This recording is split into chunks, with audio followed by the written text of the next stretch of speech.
Oh my god, it's time for yet another Mark's Comic Haul. Y'all.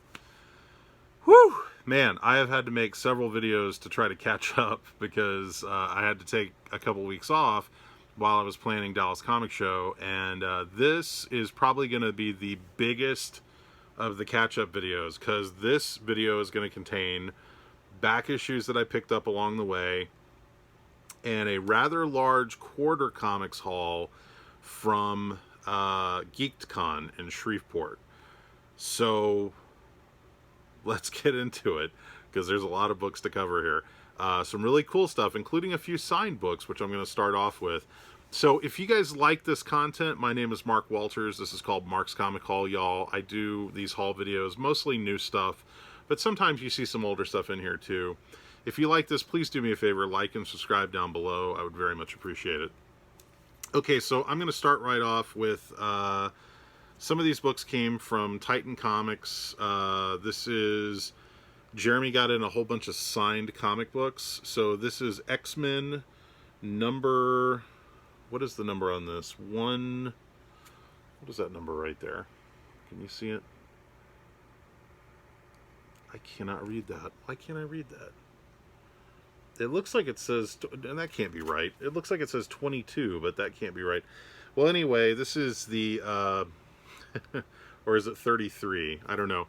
It's the first full appearance of Onslaught, and it's signed by Mark Waid, the writer.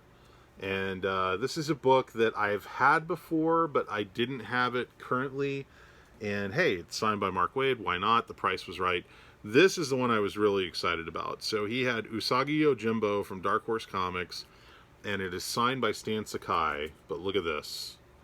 It's got a little Usagi Yojimbo sketch on it. So very happy to have that. I don't remember what I paid for both those books, but it was a good price. I know that. It was something I was comfortable with. And then Jeremy was kind enough to hold for me when these came out because these were just gone. You couldn't find them anywhere.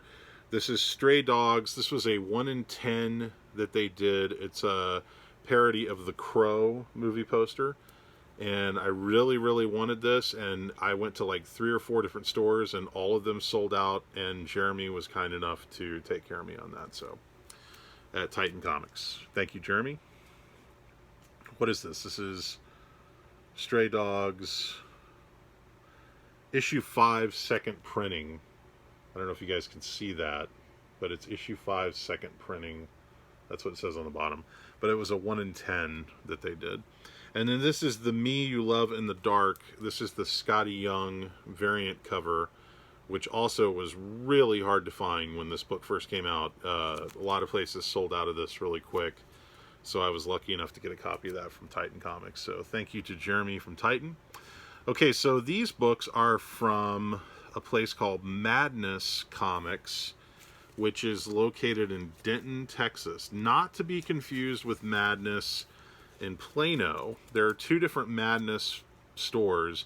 I think one is called Madness Comics and Games, and the other one is called Madness Games and Comics. Anyway, the one I'm talking about is in Denton. It's a guy named Jim Schumann that owns it. And he has a box of comics that are like everything is $3 in the box. And so I picked these up in his $3 box. And this is Batman and Robin Adventures number 1, Batman and Robin Adventures number 2, Batman and Robin Adventures number 3, and Batman and Robin Adventures number 4. And I don't know that I ever had those books, so I was really happy to get those, especially for $3 a piece.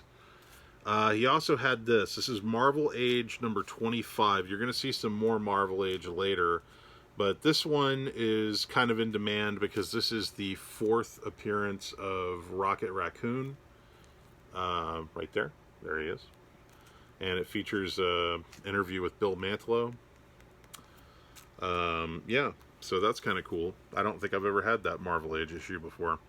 Star Wars Dark Empire 2, number 1. It's a book I've had before. I know I've had this book before, but I haven't had it in a long time, and it's just a really cool Dave Dorman cover. So, Star Wars Boba Fett Bounty on Barkuda, number 1. and this is a book I don't think I've ever had. It's got a couple little dings right there, but not terrible. It's probably like near mint minus. So, any of those old Boba Fett books are pretty hot. Superpowers #1 by Jack Kirby. And you know what? Anytime you get Jack Kirby drawing the Joker, that's pretty cool. So, I've had some of these Superpower books before, but I don't think I've ever had that one. Wonder Woman #80, just a really cool Brian Boland cover for Wonder Woman. So, yeah. All those were $3 each. Okay, so this is all from Red Pegasus, and these were, I think, $1.50. I think. Sweet Tooth #1 by Jeff Lemire. This is Sweet Tooth: The Return #1, and then this is the cover B by Jim Lee. Pretty cool. And then these, I believe, were $1 a piece. I think they were $1 a piece. I'm pretty sure. And I was kind of shocked that some of these were $1 a piece because they're deluxe format books. But Red Pegasus, from time to time, they'll do these blowouts of like recent books. So this is Batman Black and White #5, the Gary Frank cover, deluxe format book for $1. Can't say no to that. Batman Black and White #6, the John Romita Jr. cover. Batman Black and White #6, the Jason Fabok cover. Got a couple of those. Miles Morales Spider-Man #25. I think this was $1.50. I don't think this was in the dollar box. See, they had two different boxes. One said $1.50 and the other one was $1. And I think this was, I don't remember if this was in the dollar box or the $1.50 box, but this is Thor #9, the Varège variant, and Iron Man #3, the Varège variant, for $1.50. I'm pretty sure this was in the $1.50 box. This is Legends of the Dark Knight #2, first printing, first appearance of Riddler's daughter, Quiz. This has gone into second printing. This, I'm pretty sure, was in the $1.50 box, and I couldn't say no for $1.50. This is DC Festival of Heroes #1, celebrating Asian superhero characters, Asian creators. Art Germ cover there, and this is a big deluxe format book, and I got 2 of those. So yeah, at that price, I can't say no. Okay, so these are just random back issues that I picked up in my travels. I have to thank Comic Crypt to Castle Hills, who, I don't remember who he said clued him into this, but when he showed it, I was like, oh my god, I gotta pick that up, because I had no idea it even existed. And that is New Titans #93. Somebody riding a motorcycle. New Titans #93. This features what some people, I think, are calling a sort of tease for what would become the, like, what do you call it? The Young Justice or Tiny Titans or whatever. It's kind of like a joke, but it looks a lot like it. But it also features a couple of like centerfold and pinup pages by Adam Hughes, which I think nobody knew about when this came out. So I didn't have this issue, and I got one at Titan Comics, and then I got this one at Excalibur Comics in Shreveport. So I now have 2 copies of that, which is enough. I'm happy with 2 copies. Also from Excalibur Comics in Shreveport, this is Earth 2 Annual 1, Origin of the New Batman. Kind of a cool minor key, I guess you could say. Who knows what's going to happen with all these Earth 2 characters. This, I cannot remember. There is a key here, and it kind of spans over a couple of these issues. But this is Futures End, New 52, Futures End 46 and 47. And I just cannot remember what the key appearance is. I think it has something to do with Val Zod. Like, I think it might be one of the first times you see Val Zod in costume, or maybe in Origin or something like that, but I need to look that up. But anyway, I saw they had those, because you don't really see those books very often. This is a book I showed you guys once before, when Sam became Captain America and Falcon and the Winter Soldier. Everybody was looking for first appearances of Sam as you know, as Falcon as Cap. So everybody knows about Captain America 25. And then this Captain America number 9, Captain America Sentinel of Liberty, started to pick up some heat because in that issue, Sam wears the Captain America outfit.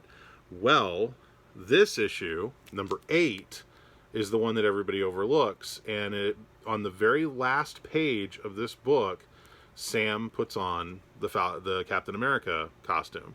So technically, this is the first time we see Falcon as Captain America. This issue, number 8. Nobody's talking about it. So if you can find it, grab a copy. I now have 2. I'm very happy I have 2. Very stoked to get this. This is Sensation Comics number 1.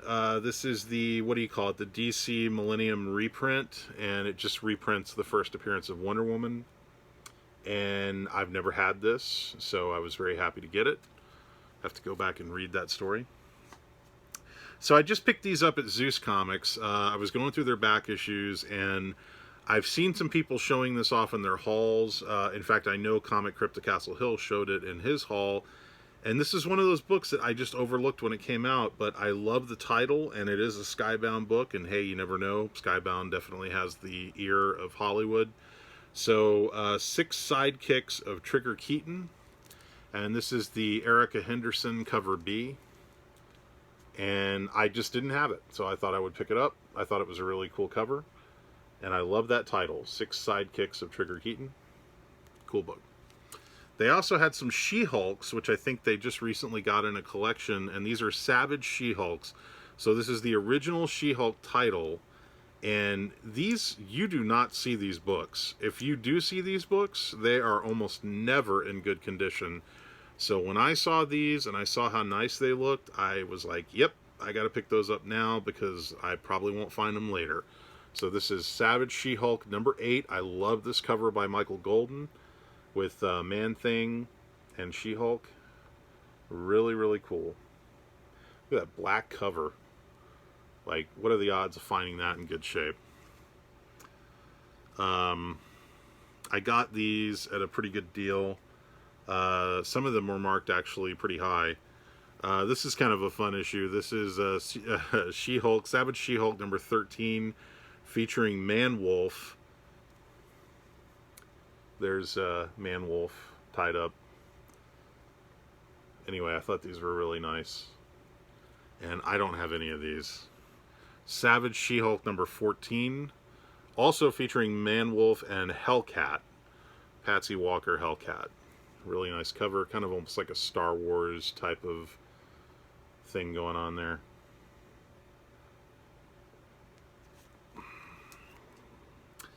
Okay, now this is a bit of a key issue. This is Savage She-Hulk number 15, first appearance of, what is it, Dahlia, I think? You know, that She-Hulk series is coming up, and you never know if they're going to go back and mine some of these books for characters, so I figure I should pick them up now while I can still afford them, because, again, these books are not easy to find, but this is a bit of a key issue. And then this is Savage She-Hulk number 18, first appearance of the Grappler. Who knows if the Grappler might show up in the She-Hulk series. But yeah. So those, out of the ones that they had from the collection that they recently acquired, I'm guessing, those were probably the nicest copies. So happy to get my hands on those. Okay, so what you're about to see is from Excalibur Comics, which is probably the only well-established comic book store in Shreveport, Louisiana. I went to Shreveport for Geek'd Con. Geek'd, that's geek apostrophe D, Geek'd Con, which I go to every year. And Excalibur every year has tons of boxes of quarter comics. There's a lot of crap in there, but if you're willing to sift through it, you can find some cool stuff. And I do every year. In fact, it's usually the only book I ever buy, or the only booth I ever buy stuff from. So these are all from Excalibur Comics quarter books. And I'm going to try to go through these relatively fast because there's a lot of them. I just picked up this copy of Wizard because it's a really cool Jim Lee Batman cover, and I did not have it. So, again, all of these were a quarter apiece. Silver Age Classics reprint of House of Secrets featuring the first appearance of Swamp Thing. Always a nice book to have. Adventures of Superman #0 with the silver ink logo. Got a couple copies of that. Death, the High Cost of Living #3. Some of these, you can tell they just had like, you know, like they probably had like 50 of these, and I just picked out like 4 really nice ones. You'd go through a box and there'd be like a huge griff of like one book, and so I would just pick out, you know, 1 or 2 that I liked. Eclipso #2. If you guys know Eclipso #1 that has that like fake gem on the cover, this is #2. This is a much harder one to find. #1's everywhere. They overprinted the heck out of it. This is a really cool book. My friend Keith Wilson worked on it. Hammerlock #1. Early Chris Sprouse artwork, and Keith Wilson inked it.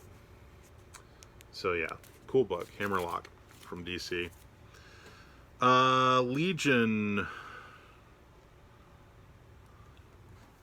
Legion 91. This is Legion #31 from 1991. Featuring, wait a minute, did I just pass? No, I didn't. Okay, sorry. Legion 31 featuring Dan Brereton cover art with Lobo. Pretty cool cover, fighting Shazam there. War of the Gods tie-in. This is Legion #32 featuring the new recruits. I really dig that cover. I love these Legion books. I have a ton of Legion books. I just can't get enough of those. Legion 41. This is also by Dan Brereton. And this is from 1992, which is why it says Legion 92 there. But this is a cover I don't think I ever had. I don't recall ever having that cover. Got 2 of those. Legion of Superheroes 0, featuring the silver ink logo by, what is that, Jeff Moy, I think. Is that Jeff Moy? It looks like him. Omega Men #1. As you guys probably know, Omega Men featured the first appearance of Lobo in issue #3. But here's a book a lot of people overlook, and they had a few of these in there, but I've grabbed the best copy I could find. Omega Men #5. Anyone know the significance of this? Everybody out there is looking for Omega Men 3, which is the first appearance of Lobo. This is the second appearance of Lobo, I believe, in cameo. I don't think he's all through the story, but he is in a cameo. And that's a book that nobody pays any attention to. Steel. Is that the same guy on the motorcycle? Steel 0, featuring the silver ink logo. Steel 0. Superman #108. The sentence is death. Cool cover. Superman #1. What is this? Where is the number? Where is the number? 130? Yeah, 130. Featuring Superman Blue. Just one of those cool close-up portrait covers. Okay, so now we're getting into Marvel. And this is kind of cool. This is from 1996, when nobody was paying attention to Marvel Comics because everybody was focused on DC Comics at the time. So this is Avengers number. Where is the number? God, no wonder people weren't buying these books because you couldn't see the number. I think it's 3. What does that say right there? 395? Yeah, I think it's 395. Death of Iron Man. Iron Man dies in this issue. The death of an Avenger. Nobody was paying attention to these books. So I guess you could call this a minor key. Anyway, that was a cool book. I'm glad to pick that up. The Loners, number 1, featuring a Jason Pearson cover, which is an homage to the Breakfast Club movie poster homage variant cover. Back before movie poster variants were like a hot thing to do. Now they're everywhere. I just grabbed this because I didn't have it. Spider-Man. This is a Marvel Age Spider-Man Halloween Special 2004. It's like an ashcan-sized little mini comic. And why not? I think I showed you guys on a previous haul Journey into Mystery, when they picked up Journey into Mystery again, and then they had like the reintroduction of Shang-Chi. This is Marvel Fanfare, when they started putting Marvel Fanfare back out, and it was a 99-cent comic. No one was buying it. This was also in the 90s. And this featured the return of Longshot. And Longshot had kind of been out of the public eye for a while. So I think this is the first time Longshot had been in a comic book in quite a while. And I got a few copies of that. This is Marvel Rising, Ms. Marvel, and Squirrel Girl number 1. That's the cover A. And then this is a cover B. I think this might be a Chase variant, but I'm not sure. It does say variant edition up there. So I don't know if that's like a 1 in 10 or something like that. Nick Fury, Agent of S.H.I.E.L.D. number 4. I got this issue because I remember this issue, and it is a cool issue, and it kind of features a throwback to Sergeant Fury, the old days of Sergeant Fury. So, cool book. And I got a couple copies of that. They had multiple copies. And then I always dug this series. This was a series that they did. These are all deluxe format books. Nick Fury versus S.H.I.E.L.D. This is book 2 of 6, featuring this really cool Bill Sienkiewicz cover, kind of from the period of when he was doing Elektra Assassin. Each one of these books has really cool covers. Like there's a Steranko cover. I think there's a Joe Jusko cover. I want to say there's a Dennis Cowan cover. There's like several different covers. For each issue has a different cover on it. Not by the same artist. I think Bill Sienkiewicz only did one of them, but that was one of my favorites. So, Night Thrasher number 18, maybe? What does this say? God, I hate these. You can't read what this says. Does that say 16, 18? I don't know. I'm looking right at it, and I can't read what it says. I think it says 16. Anyway, guest starring Iron Man. The only reason I picked this up is because bound into the middle of it is Spider-Man and Venom trading cards. And they're really nice. They're nice trading cards. And with trading cards making a comeback, who knows? Maybe someone will care. But, yeah, so I picked it up for that reason. Silver Surfer number... God... 106. In this issue, Dr. Doom takes away Silver Surfer's cosmic powers. So that's kind of cool. That's Dr. Doom right there. Ultimate Spider-Man Free Comic Book Day edition of number 1. I don't think I have this, so I was kind of glad to get that for a quarter. Uncanny X-Men number... God, I swear. I hate the way they do this. You can't read. All right. What does this say? 3. It looks like it says 398. It's right here. Is that 398? Yeah, 398. For some reason, when I'm looking at that in person, I cannot tell what that says. Anyway, cool cover. Thanks, Marvel. X-Men number 10, featuring Xavier Defeated. I just thought this was a really cool cover, and they had several of these. They had a lot of these, actually. I just grabbed like a handful. Anyway, cool cover. Is this part of Onslaught? Maybe? No? I think this took place before Onslaught, but I could, yeah, I don't know. I could be wrong. Okay, and then the rest of the Marvels that you're about to see before we get into the Independents, these are all Marvel Age. But I dig Marvel Age because there's some cool stuff in these. Marvel Age number 8, featuring Jim Shooter and Stan Lee on Stan's soapbox. This is kind of funny because Jim Shooter is really tall, and so he's standing next to Stan Lee. He just towers over him. Anyway, I thought that was a cool cover, and it features interviews with Stan Lee and Jim Shooter. So if I see Jim Shooter at a show, I'll get him to sign that. Got a couple copies of that. Marvel Age 21, featuring Void Indigo by Val Merrick. Marvel Age number 55, featuring Iron Man by Bob Layton. Marvel Age, I think there's something in this, like it previews maybe some new armor or something, I can't remember. Marvel Age number 65, featuring, this was supposed to feature a preview for Marvel Comics Presents Wolverine, but Hercules kind of took over the cover there and is pushing Marvel Comics Presents out of the way. So, there you go. I think that's Bob Layton.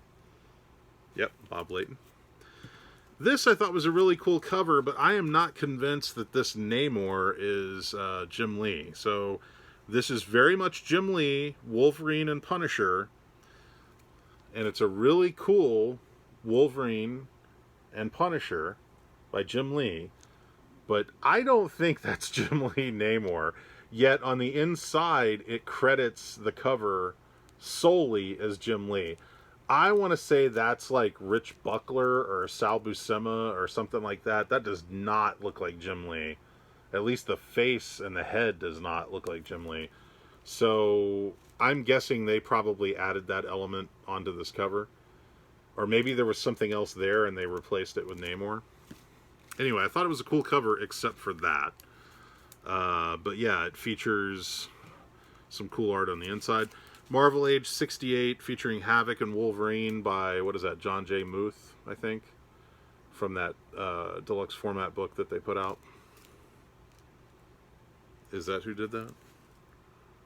From Epic? Yeah, I think so. Marvel Age number 73, featuring Gru by Sergio Aragones. And also, look at this, 5-page preview of John Byrne's She-Hulk. So that's kind of cool. So technically that would be the first appearance of John Byrne's She-Hulk.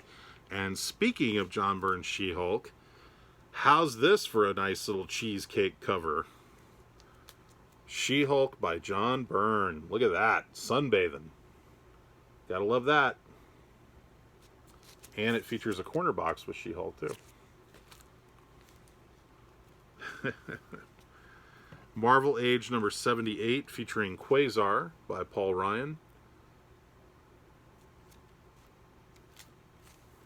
Marvel Age number 96, a Christmas Gru cover by Sergio Aragones.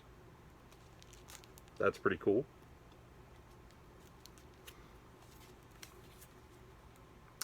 Marvel Age. So this is when they think they were relaunching Marvel Age in 1990, and they relaunched it with a new number 1, and it previews Todd McFarlane's Spider-Man series, also previews the new Ghost Rider number 1, and what else is previewed there? Here's all the stuff it previews, if you want to get a screenshot of that. Anyway, that's a cool book. I remember when that book came out. I was working in a comic book store, Keith's Comics, when that book came out. Marvel Age number 130. This is from November 1993. And this features a preview of Alex Ross's Marvels. So you got this really cool Alex Ross cover with all these quote-unquote photographs from Marvel's. Thought that was cool. And last on the Marvel stuff is Marvel Vision. This is a Marvel magazine that they put out, and this is issue number 18, and I just thought it had a really cool She-Hulk and Hulk cover by Adam Kubert. I'll buy anything with She-Hulk on it. And not just because her last name is Walters, like me. Okay, so let's get into the independent stuff. Alright, we got Amazing Heroes number 194. I bought this because it has a Bernie Wrightson and Michael T. Gilbert jam cover with Captain Stern and Mr. Monster. I like both those gentlemen very much. Bernie was a dear friend of mine. I still miss him every day. And I did not have that issue. This is Eddie Campbell's Bacchus number 1. I had never seen this. I'm familiar with Bacchus and Dark Horse Comics. This looks like it might have been a self-published thing.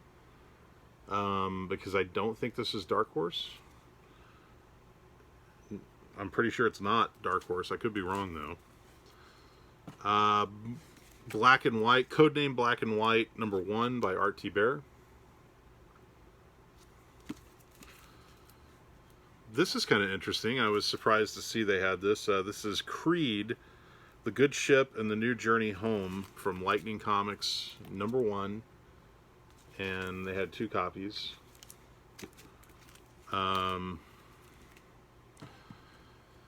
The Elementals, number 1 from Kamiko. I guess this is technically called The Vampire's Revenge Elementals by Bill Willingham, who created the Elementals, of course.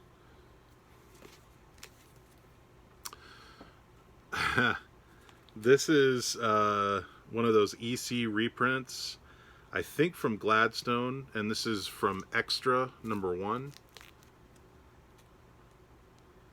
Anytime I can pick these up for $0.25, I will absolutely do so. Extreme Zero from Hero Magazine.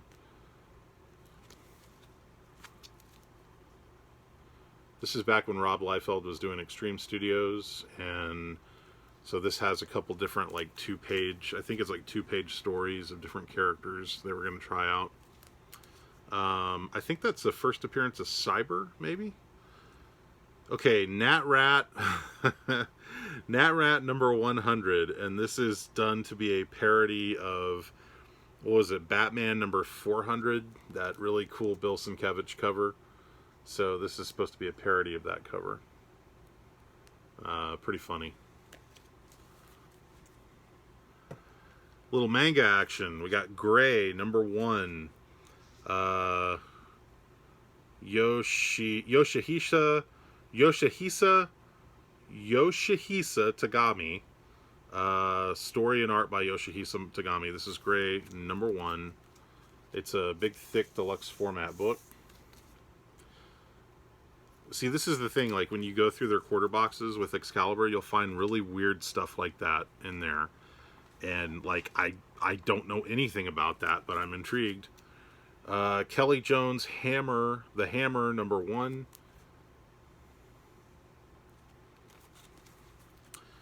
This is kind of cool. So back long before movie poster parodies were like the hot thing, this was Clint from Adolescent Radioactive Black Belt Hamsters. Hamster Triumphant, featuring Clint from Eclipse Comics, and it's a movie poster variant of Apocalypse Now. Look at that. How cool is that? I saw this and I was like, oh, I have to pick this up. And guess what? They had 2. Never seen this before. And I'm familiar with a lot of the Adolescent Radioactive Black Belt Hamsters books, but I've never seen that one before. So, thought that was cool.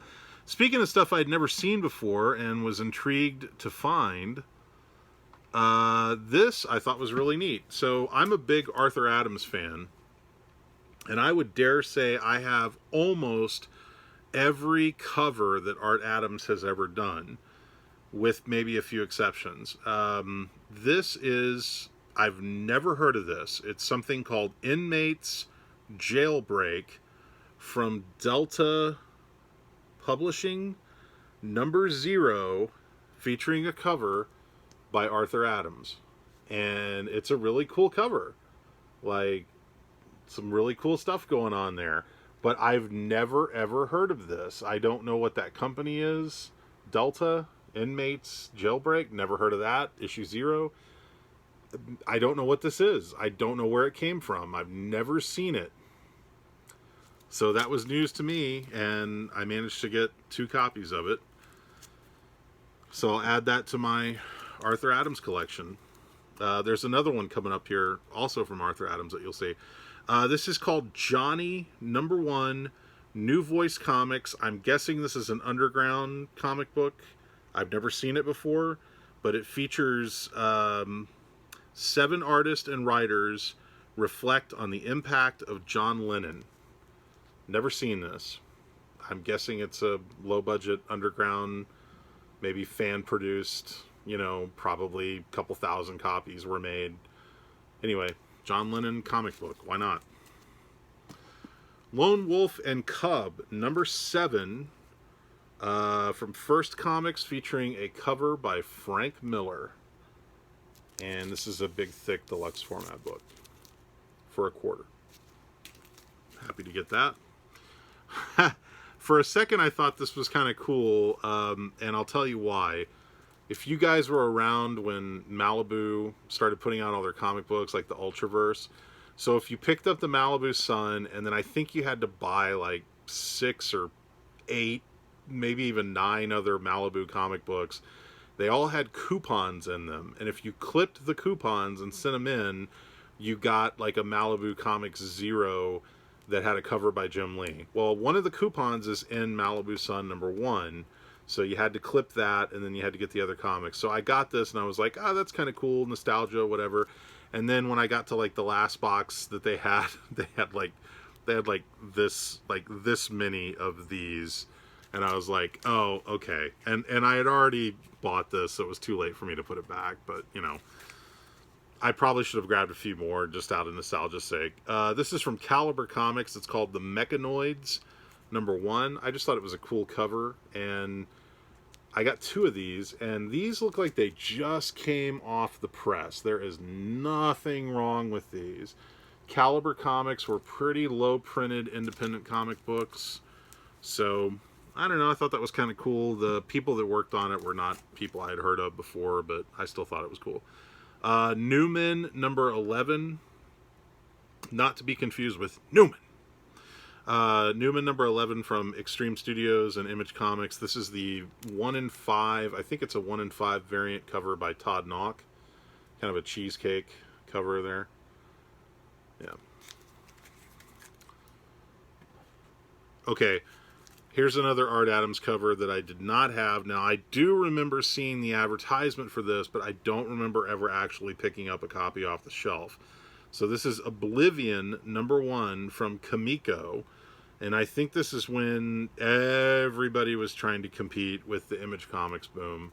So they were all trying to put out these team books, with all these different characters. And so this one has an Art Adams cover, but I think that's all he did on the book. The coloring's kind of terrible on this book, but it's an Art Adams cover I didn't have, so why not? This is an interesting book, Omen #1, featuring very early art by Tim Vigil of Faust fame. And so this is very much an adult comic. It's very violent.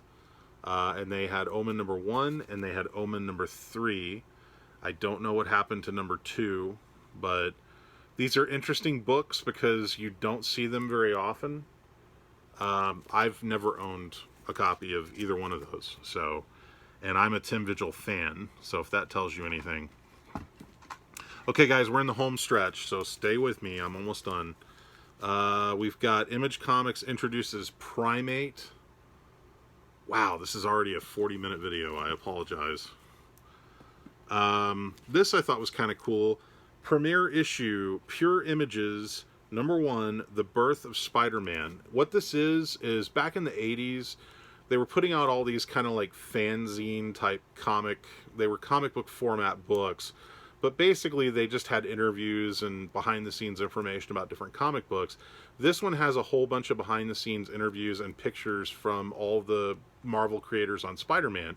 So you have like behind the scenes artwork of Steve Ditko and, you know, stuff with Stan Lee and all that. So it's kind of like an in-depth behind the scenes look at the creation of Spider-Man. And I thought it was a really nice book. Grabbed two of them. For something from that era, it's a pretty cool book. Nowadays, you could find all that information online, but still.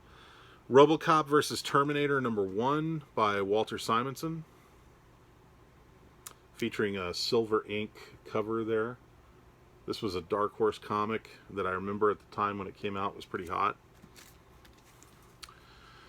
This is cool. I've never seen this before. Rogue Satellite, special issue. Rogue Satellite Comics. Very much a probably small press type comic book, and it features The Flaming Carrot by Bob Burden. So I need to look into this. I don't know what this is. I've never seen it. I guess it's just a small press independent comic. But it features The Flaming Carrot, so that's kind of cool. This is kind of neat. I don't know if you guys are aware of this or familiar with it. This is Shadowhawk #2 from the original Shadowhawk series from Image Comics. And I'm pretty sure, if I'm not mistaken, this is the first book to feature a Spawn crossover. So when Spawn #1 came out, obviously Spawn was really hot. Shadowhawk came out not long afterwards. And this issue, #2, featuring a silver ink cover, because it was the 90s, of course. There's like a 2-page crossover of Spawn in this issue. So I guess that's kind of a key. I don't know. I thought it was kind of neat. They had multiple copies. I grabbed multiple copies of it. But it's a book I've had before. I think I've since got rid of all of them. And so I just thought, hey, for $1 a piece, why not? This is kind of a cool comic. I used to know this guy. His name's Bill Hughes. And it's called She Buccaneer. And this came out in 1992. And this was a very low printed book, I believe, at the time. And I know that Bill tried to keep this going for several years, because I think I had him at one of my shows back in like 2000, 2001 or something like that. I've since lost touch with Bill. I don't know where he is now. But it was just kind of one of those books that came around in the bad girl craze of the 90s. This came out in 92, I think. Yeah, 92. So I just thought it was kind of fun. The Voyages of She Buccaneer. This is an interesting book. Hall of Heroes Slingers #0 features a cover by Matt Martin of Snowman fame, and this features a very early artwork by Ethan Van Sciver, Salamandroid story. This copy is in terrible condition. I don't know if you can tell, but it's got staining all over it. It's kind of wrinkled up. But I've never ever seen this book. Like I've in all my years, I've never held a copy of this book. So I have to believe it's kind of rare. Maybe I'm wrong. But anyway, I just thought I'd grab it anyway. You never know. This I thought was kind of cool from Crusade Comics. This is Some Trouble of a Serious Nature, and this features a Greg Hildebrandt cover. And I'm guessing this was something they did to donate to the Red Cross. So you got this beautiful Bomber Girl Greg Hildebrandt cover. And I've never seen this book. I don't know if this was a crowdfunded Kickstarter type thing, or if it was an exclusive that you had to order from Crusade. But I thought it was a beautiful cover. This is a locally produced book called Strange Heroes. This was put out from a company called Lone Star Press, which I believe was located in Pflugerville, Texas, which is just outside of Austin. And it just features a bunch of guys that I know that are kind of in the Texas comic book scene. I think Bill Willingham might have contributed to it. I want to say there's some other guys in there that you might know the names of, but it's called Strange Heroes #1. I've had this book before. I may still have it, but anyway, I thought for $1, why not? Speaking of Bill Willingham, Strike Force Legacy. This is a Kamiko book. Again, this came out in the 1990s when everybody was trying to compete with Image Comics, so they did a gold foil logo there. And yeah, Probably not. Probably not anything great, but you never know. Subhuman from Dark Horse Comics, and I bought this because it's #1. I bought this because it has a really nice Mark Schultz cover. Mark Schultz, of course, creator of Cadillacs and Dinosaurs, and he's kind of like almost like the modern day answer to Frazetta in some ways. I wish he would do more work. I've showed you guys this book before. I've got several issues of this comic, but I was happy to get this. This is Warlock 5, #2. I just thought this was a beautiful cover by Dennis Bové. It's a really interesting comic book. Yeah, close up there. And Warlock 5, #7, also by Dennis Bové. It's a really interesting book. It's like kind of almost like a precursor to something like Justice League Dark, in a way. Would actually make for a really cool movie. And then I guess you could say this is the crown jewel of the quarter comics. They had a whole bunch of these Marvel previews mixed in there. I did not find the Miles Morales first appearance, but I did manage to get this baby. Does anybody know what this is before I turn it around? This is Marvel Previews number... Is there a number on here? I think there is. Does it have a number right up here? You see anything? I don't know. Anyway, Marvel Previews, first appearance of Shuri as Black Panther on the back cover, J. Scott Campbell artwork. This book is selling for like 50 to 60 bucks because it's technically the first Shuri as Black Panther. I actually sold a copy of this book, and so I managed to get another copy in the quarter boxes from Excalibur Comics. So I was very happy to get this. It's not in perfect condition. It's got some wear on the top. I think you can see right there. Not perfect, but I would say it's at least a very fine copy. And for a quarter, you can't beat it, because I could probably still sell this for 40 bucks if I wanted to. So yeah, for what I paid for all of this stuff, I could probably sell this and cover what I paid for all of these books. So my thanks to the fine fellas at Excalibur Comics in Shreveport, Louisiana. Probably the only comic book store worth visiting in Shreveport, Louisiana. There's just not a lot to do there. And I apologize for this being a very long haul, but it was a lot of stuff to cover. So I hope you guys enjoyed those. I hope you found some fun stuff in there, maybe some stuff to look for. Oh, I did also pick this up when I did Dallas Comic Show, the mall that I was in, Music City Mall. They had some of these. I don't know if you guys have seen this. It's called Everyday Heroes. It's a promotional comic book that I believe is printed by, I guess, a 911 company. Like they're promoting 911. I don't know why you need to promote 911, but I thought this was interesting. It's a comic that is printed in English and Spanish. So you can flip it over and it has the exact same story in Spanish that it has in English. And I thought that was really clever. That was a really smart thing to do, because they could put those out anywhere, and, you know, if a kid, you know, that didn't speak English was there, he'd be able to read it. I thought that was smart. So anyway, I picked up a couple of those because, hey, why not? So that's my haul. I hope you guys enjoyed it. I think that completely catches me up for my downtime of being out of the loop, and hopefully you guys found some fun stuff in there that you liked seeing. If any of these books catch your fancy, if anybody's looking for any of the books that I have, you want to do a trade or something like that, I'm always open to doing, you know, random act of kindness swaps. I would be more than happy to do stuff like that.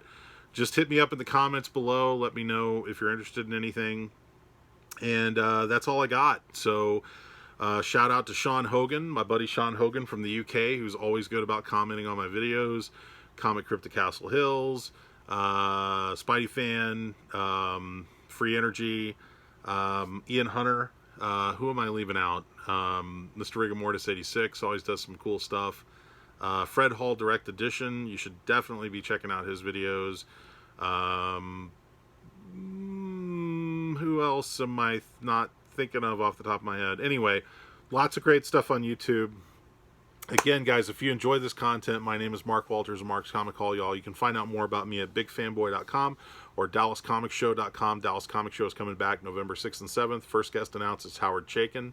We'll have a lot more stuff on that, and you can check out my movie review show, The Big Film Show, at bigfilmshow.com.